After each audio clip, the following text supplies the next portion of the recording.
Hi, this is Jackie. This is Lynette. This is Mia. And this is Jessica.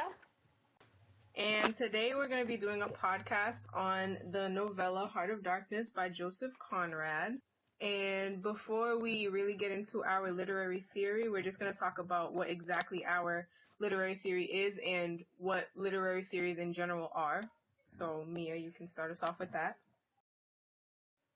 What literary theory in general, is basically just a different way to look at a work of literary merit, whether it be through the lens of capitalism or, as we're doing today, through historical criticism. And it basically just helps whoever's looking at it to understand the motivations that went into writing the book. They'll get a better idea of the themes and the motifs used within the book. It just gives a better perspective on different ways to. What we're looking at today is historical criticism, and that focuses primarily on who the author was, like what time they grew up in, who they were at the time in their lives when they wrote the book, as well as what time the book was published in and the place and time in which the book occurs. We want to kind of discuss how historical influences help shape the work. And so the history of the Congo influenced a lot of the work as a whole, since the novella's time setting is based on the same time period in which the work was written. Conrad visited the Belgian Congo from 1890 to 1894, which enabled him to witness atrocities that would have occurred as a result of the. Since Conrad was there to witness the mistreatment of the Congolese, that he makes a valid point by expressing through the book that Europeans are just as uncivilized as the Africans, who they claim are barbaric. And that's the irony of the piece, because they think that they're superior in race when their acts show otherwise. I liked what you just said, how they think they're superior in race, because I feel like that's the only, no shade to anybody, but I feel like that's the only thing they're superior in, is their race, because they think that just because they're fairer skinned or lighter skinned, they have the privilege to do whatever they want, but their actions actually show them as just as uncivilized as how they think the natives are. It's kind of just flipped around, if you really think about it. And that goes into that showcases one of the motifs in the novel, which is civilized versus uncivilized. Exactly. I feel as though Conrad abides by a traditional 19th century framework in which the narrative European colonialism still continued to be viewed as a civilizing mission of colonial subjects. Marlowe's narrative perpetuates stereotypes and misinterpretations of the natives as being savage. This showcases how Conrad kind of possesses unavoidable historical biases by virtue of the time period that the work was produced during, and that's kind of one of the reasons why you see other important people such as Achebe claiming that he's a racist. Alright, so I think that by Chinua Achebe saying that Conrad is racist, it makes sense to me. It kind of makes sense, because Chinua Achebe, he is an African, and the way that the Congolese are being written about in the book, it doesn't really paint a positive picture of them. They're shackled, they're dirty, they don't know how to speak English, they're uneducated, they're equivalent to animals. So I feel like from an African's perspective, he's looking at it like, this is not how we are. And along with that, he was born and raised in Africa. So he sees the positivity in Africa. He sees the good things that come from his country. And then he also sees the negative. Whereas Joseph Conrad is coming from Europe and going to Africa, and all he is seeing is African people being terrorized. So they're coming from two different places. I also think that Conrad really does use Marlowe as a way to showcase what his experiences in Africa were like. Because when you take a closer look at the two characters, they really do mirror each other, both from just being sailors to also just their love for adventure. I feel like if it wasn't so identical, people probably wouldn't understand where Marlowe's sort of motivations came from, because a lot of Marlowe's motivations and his growth as a character were Conrad's at one point. And so I feel like with him using Marlowe to describe himself almost, it really does just showcase sort of who Conrad was at the time that he was going through Africa on his boat, but also at the time that he wrote this. Like, when he first visited the outer station, that's when he started seeing them, like, being mistreated, and it's, he witnessed, like, you know how he was, like, always clean, he never had a speck on him, but, like, outside the outer station, there was always this chaos going on. Yeah. In a sense. And that's Europeans in the sense of European colonialism, because it's like, they're never being... They're only getting the positives out of colonization. Another good example from the novel that can show that is Kurtz, because Kurtz is European. He's white.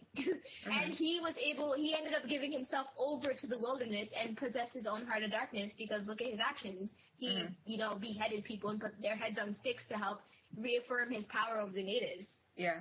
So, just like he was more savage than ever. And why? For greed. And that's one of the main motives of Europeans: greed, power, and wealth. The humiliation and violence inflicted on Black Americans was mirrored in Africa.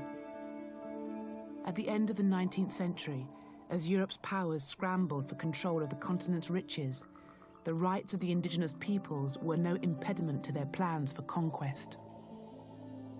Europeans embarked on a continent-wide land grab.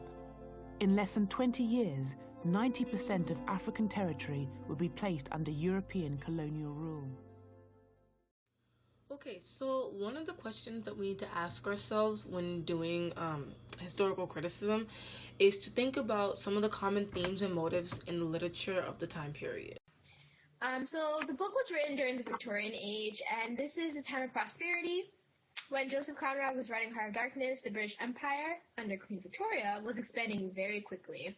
And that kind of ties into colonialism and the use of Europeans kind of encroaching into African land. So since during the Victorian age, this was a time of prosperity, again, like you said, things were growing and expanding quickly. So the colonists had to go over to the Congo in order to expand what they already had. They went over there to start their ivory trade, to get ivory so that they could pretty much trade. Ivory symbolizes greed. And that for them, going over to these territories and taking up their natural resources and then obtaining ivory is a form of being able to perpetuate their desires and motives. And during this time period, a lot of European nations were competitive. Nationalism is something that was really important to them. And, it was important to be the best nation. And going in, getting ivory, making money off of it is something that, is represented in the novel itself. These men were able to obtain their own heart of darkness by enabling greed to overwhelm them and enable them to belittle, Congolese natives. Just so that they can carry out their motives to obtain ivory. Okay. You know how before we talked about how race was the only way they were superior and they weren't really superior in anything else? I feel like the fact that they could go into the Congo and just take this ivory as easily as they could and take control of the natives as easily as they could kind of just shows that they kind of take the easy way out. Like, if you're really going to show that you're superior to somebody else or something else, like, you need to challenge yourself, and you need to show that, all right, I can do this better than you, and I can go even more beyond. They didn't show their true strength. Rather than, taking that ivory themselves through their own labor, they use slaves. Exactly. They could have used their own men, like, they could have worked together to take the ivory, but no, they had to just watch everybody else, watch the natives, while they just stood there. There's no point in them using their own slaves. They didn't have to. They're white, and if they believe that they're superior, why would they do the work themselves? That's the reason why they went to Africa and they got slaves, because they got people to do it for them.